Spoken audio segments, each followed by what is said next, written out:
Hello everybody, welcome back to the channel. We are here today with an update to the Auto FPS program.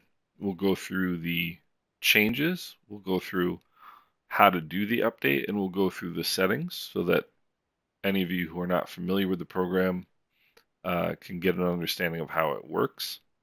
One other thing I wanted to mention before we get going, I had a comment yesterday on a video that I did that it's starting to get confusing for people to understand which programs or which videos apply to them, which ones are the latest videos, etc.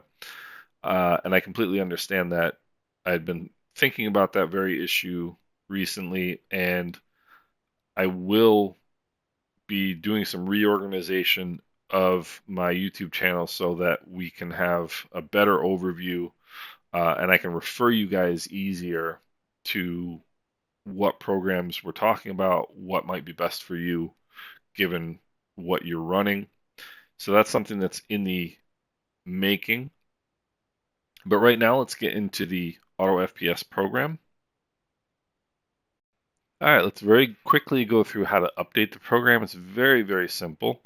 If you've already got the program installed, you simply run the version that you have now, which will bring up the window, and it will indicate to you that there is a newer app version available. And you just click on the link. It's going to bring you to the new version, which is 0.4.2.10.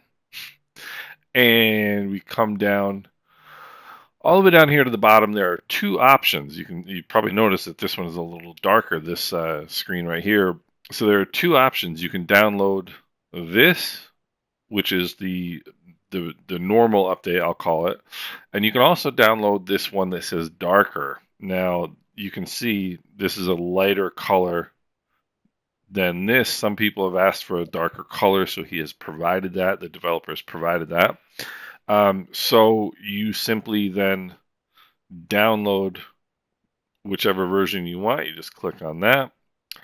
Let's see, Auto FPS. I've got the previous versions here. Going to save that and then simply run the installer. And it's going to ask you if you want to update the program. And of course, the answer is yes. Again, do not configure auto start because if you use auto start to either auto start with FSUI PC or with Windows, with MSF itself, it does make changes to some files that it will not undo if you remove the program. So you just don't want to do the auto starts. So you select do not configure auto start, also create link on desktop, and then simply click update. And of course, to update it, you have to close the program. So I'll come down here and exit out of the program and then click update. And then it'll go through its mechanizations to update the program. Just checking to see if you've got the proper prerequisites on your PC to run it. Shouldn't take very long. And there you go. So we are now all set. And then to run the program, you just come back here to your desktop, double click the program, and we are fully updated. All right, now let's talk about the changes to the program. The VFR flight type has been updated due to some stuttering issues that people have been experiencing with the previous version. So we can expect some improvements with that. FPS Tolerance, which was the automation method in the original release of the program that had larger TLOD changes that occurred less often, has now been reintroduced in expert mode as an alternative to FPS sensitivity because some users do find this method to provide a smoother flight experience. In addition to Target FPS being remembered between the three graphics modes, that is PC, FrameGen, and VR, Target FPS will now also be remembered between VFR and IFR flight types for each of these modes as well. That means you're going to have up to 6 saved Target FPSs. There is full expert profile saving for each flight type, not just the Target FPS. So if you're using the expert options, let's say for PC, IFR, and you're using the expert options and you've got customized expert options, those options will be remembered. If you have PC VFR expert options set, those will be remembered. So it's between PC, FrameGen, and VR, VFR, and IFR expert options. So all 6 of those um, potential profiles will be saved. Um, there's a new auto pause which will activate if you are in flight and use the Auto FPS mode in the sim, or if you go into the MSFS settings in the sim, the Auto FPS program will automatically pause. There was a major issue fix between certain setting combinations in the Auto FPS program that had the potential to cause the app to crash. We don't need to go into the details of that, but there was a crashing issue that was resolved. There is a new darker version. You can see that here. This is the version we're all used to, the color that we're all used to. If you want to, you can now download this darker color version of the app as well. Um, and there is a new TLOD automation called Auto TLOD, which we will get into when we get into the expert steps. And the Auto LOD portion of the program has also been updated, and we'll get to that as well. All right, so now let's go through the program itself and talk about each of the individual settings. As you guys know by now, or if you're new to the program, there are 3 connection messages here at the top of the program: MSFS, Sim Connect, and Session. MSFS is when the sim is started. Sim Connect is when the Auto FPS program connects to Microsoft Flight Simulator, and the session setting is, or the session indication is when there is a flight. So when you've got all 3 green, as you see here, that means that Microsoft Flight Simulator is running, that the Auto FPS app is connected to the sim, and that you are in a flight. Okay. Now the sim values are what the current values are in the sim. So for these values, a green value means it's at or better than the target value that you're trying to achieve. Red means that it is at the lowest level or below the target that you're trying to achieve. And orange means that TLOD or OLOD is auto adjusting to try to improve your uh, performance and try to achieve your target FPS. Um, as you can see, there's an FPS value, TLOD, OLOD, your height above ground level, your current feet per minute climb or descent, and your cloud setting. The FPS value, as we mentioned, uh, does take FrameGen into account if you are in FrameGen, if you are using FrameGen. So if you see target FG FPS, the FPS that is indicated here is going to be the value with FrameGen, and the value that you set here for target FG FPS is the value you want to achieve with FrameGen. Okay, so again, we talked about there are three uh, basically options for running the program: PC, FrameGen, VR, and it will save all the values between VFR and IFR flight types and all the expert options as well for each of the 3. The target FPS is the big one, obviously. Now, what you want to do is set a target FPS that is achievable by your system. If your system cannot consistently reach that target FPS, the program is not going to work properly. Okay. You want to set something, I would say, to the mid-range or to the lower end of what you consistently get. The other thing is if you have a FPS cap set, like in my case, I have an FPS cap in NVIDIA control panel for the performance of my monitor, which is 60 FPS, 60 hertz. So in my case, I want to set a target PC FPS lower than 60, obviously, um, and make sure it's an achievable target. Okay. Now, obviously, if you want to just if you want to be as simple as you can be with this program, just unclick Use Expert Options. We'll talk about on top here in a second. Select your flight type, VFR or IFR. VFR is generally GA aircraft. IFR is generally larger aircraft. Um, you know, ATR and above, let's say. Um, and select your target FPS.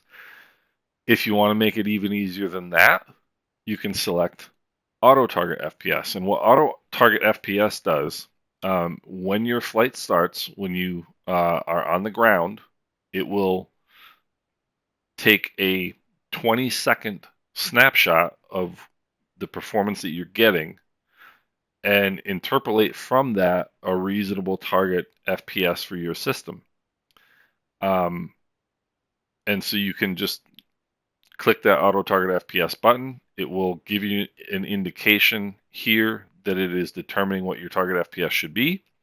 And then it will go on its merry way and you can go on your flight. Now, if there is a significant performance change once you have set an auto target FPS, a significant change for the better or for the worse, the program will automatically adjust the auto target FPS to the changing conditions. In other words, if you're getting better performance, it will give you it will raise its target FPS to give you better performance.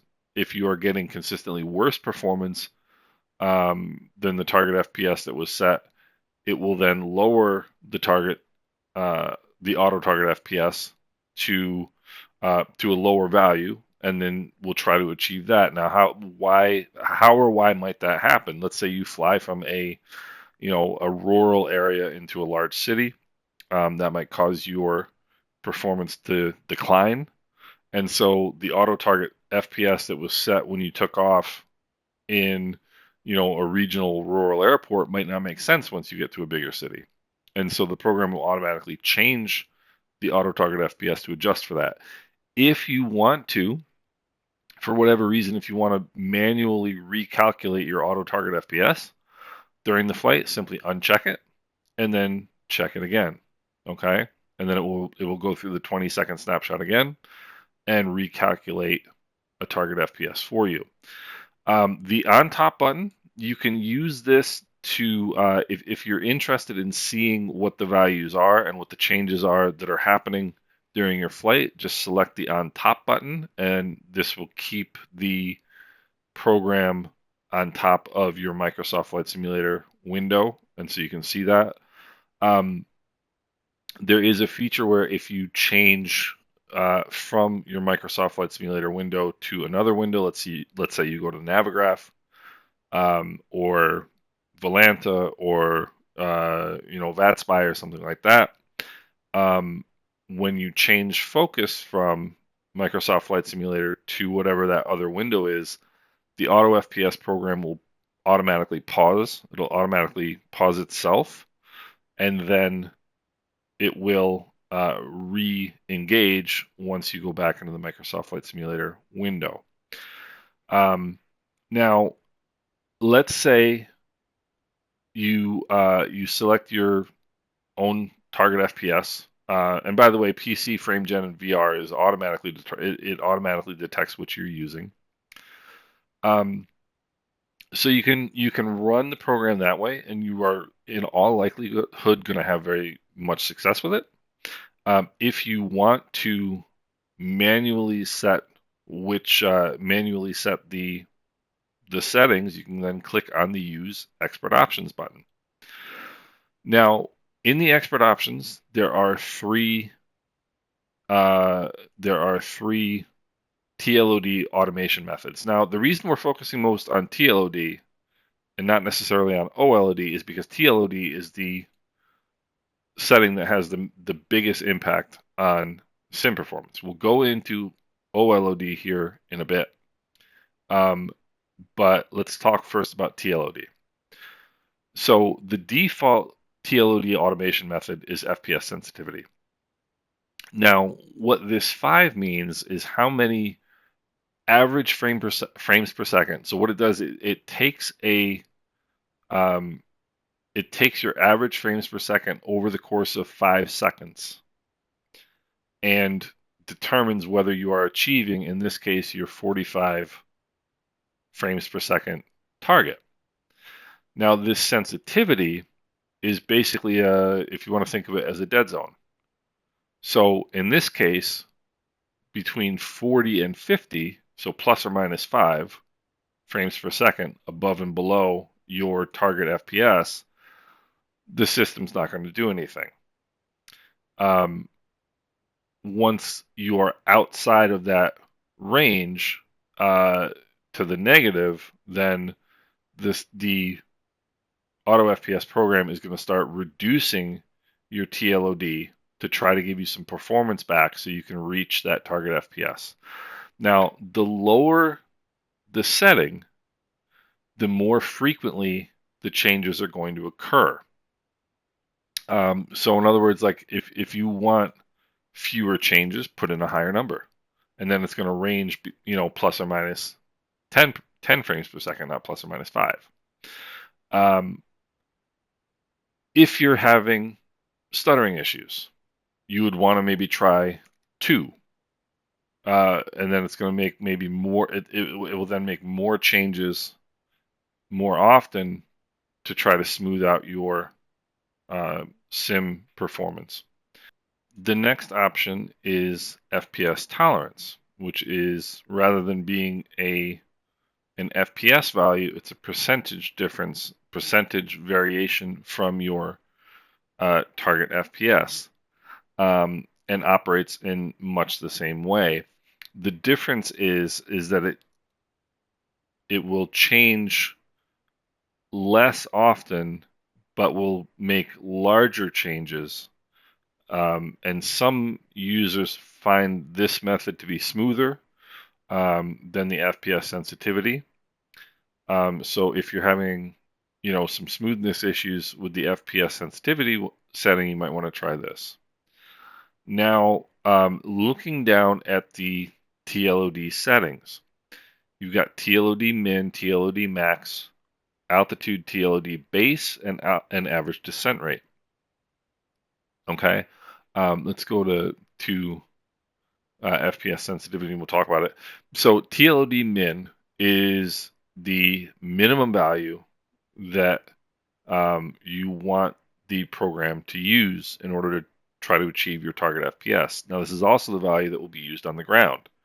And of course, on the ground, we don't need a high TLOD because TLOD is somewhat of a misnomer because it's not level of detail, it's radius of detail. It's the how far out from where you are is the detail rendered. And the alt TLOD base is the altitude above ground level at which the program is going to start changing the TLOD. The TLOD max is the highest TLOD value that the program will adjust your TLOD up to. And average descent rate is used in the descent, obviously, to calculate how quickly the program needs to change the TLOD values to get down to the TLOD min at the TLOD base. Now, we'll talk about this here a little bit more in depth. So you set your TLOD on the ground, 50 in this particular case, and our target FPS is 45. So we take off, we're on an IFR flight, and at the TLOD out base of 2,000 feet above the ground level, the program, if we have set a good target FPS, we will be at 2,000 feet. We're going to be higher than the target FPS, and so the program is going to start increasing our TLOD value to give us better visuals. Now, as we climb higher and get better performance because we're further away from the ground, the Auto FPS program is going to be adjusting the TLOD up and up and up to give you better visuals until it hits the max. Now, the plus box here, when you select this, if you are getting performance that is 15% better than your average FPS target over a course of period of time, 5 seconds, it is going to then add 50 to your TLOD max because you're getting 15% better performance than you're targeting. You've got some performance headroom, and so you have room for better visuals and still being able to maintain your target FPS. So with the plus box checked in that certain situation where you're getting good performance, it's going to add 50 to your TLOD max. Now the descent rate, where does this come in? The descent rate is the average descent rate that you think you're going to fly in this flight. Now, IFR good target is 2,000. VFR good target's probably 1,000. And what it does is it interpolates from the altitude that you are at.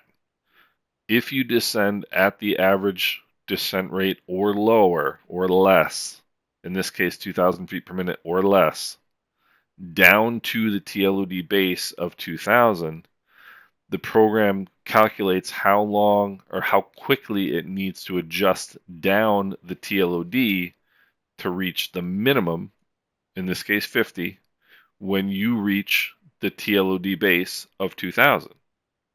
And below that TLOD base, it's going to remain at this TLOD min number of 50. Now, the decreased cloud quality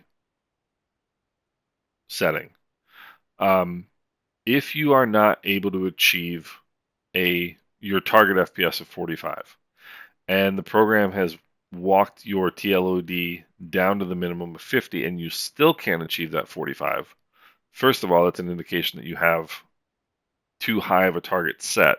But if you have the decreased cloud quality box checked, the program will then reduce your cloud quality from ultra to high or high to medium or medium to low, etc., to try to give you back some performance to reach this target FPS. You're already at the lowest TLOD value you have set, and you're still not achieving your target FPS. So now it's going to decrease cloud quality to try to give you some performance to try to help you achieve that. Now, the cloud recovery TLOD is the TLOD value once you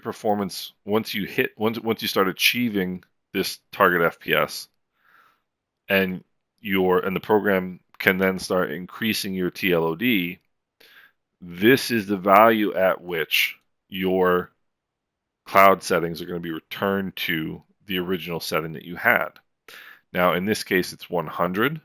So between 50 and 100, once the cloud quality is decreased by the program, between 50 and up to 100, it's not going to restore that cloud quality back. Once you are above 100 TLOD, it will restore the cloud quality back because you've got the performance for it. The plus box, what that means is rather than being an absolute value, it makes this 100 here a relative value. In other words, 100 more than the 50 you have set here. In other words, 150. Without this box checked, it's simply an absolute value of 100. So once the program gets to 100 TLOD, it restores the clouds back to the original setting. If you have this checked with these settings, once the TLOD gets to 150, then it will restore the cloud setting back to what you originally had. And to set this at a relative number, in other words, 150 when your TLOD max is 200 doesn't really make much sense because it's quite a quite a wide berth here between 50 and 150 before you get your cloud quality back, and then your max is only 50 above that. Um, so you probably want to leave that unchecked. Now the auto OLOD. Now the reason we haven't really talked about OLOD is because it's not that important for performance. It doesn't have nearly as much of a performance impact as TLOD does. So generally speaking, you can leave it unchecked. If you want to, you can check it, and it functions the same way as this does. You've got a base altitude, and in this case, a top altitude, and you've got a base OLOD and a top OLOD, and you want them reversed. You want a higher number at the base and a lower number at the top. So if you want to, you can set that.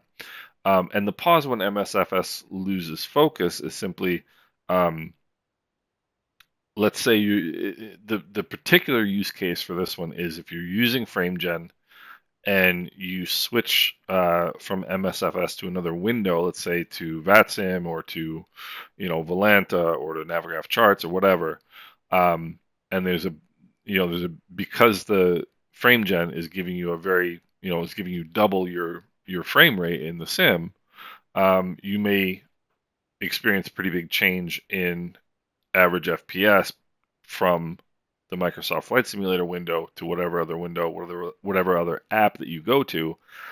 And in that case, the settings might all start changing quite drastically.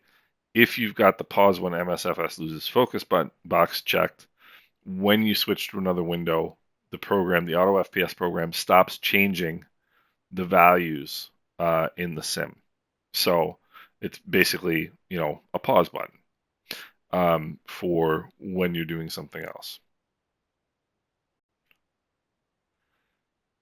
So what does all this mean? The program is called Auto FPS, but really the goal of achieving and maintaining that consistent FPS is to give you a smooth experience in Microsoft Flight Simulator. So don't think of this necessarily as a program to give you max FPS. This is really a program to give you good performance and max smoothness. And the area in which that is most noticeable is when you are departing, climbing out of an airport to the cruise portion of flight, or when you are descending down to a landing. So those are the areas where people have the most issues with, stuttering and pauses and so on. And this is the area in which this program can have the biggest effect. I hope that the explanations have helped you understand what the program does. There's an excellent README file which contains which contains an FAQ section, which will give you a lot of hints to look at things if you're having stuttering issues, if you are having different issues with the program, it's not connecting, what have you. So if you're having those particular issues, go to the README file. I will put a link in the description so that you can go and check that and see what you can do. Otherwise, this is a great update to the program, to an already very, very good program. And I hope this has been useful to you guys. And please don't hesitate to put any questions or comments in the comment section of the video. And I hope you guys are doing well. Thanks.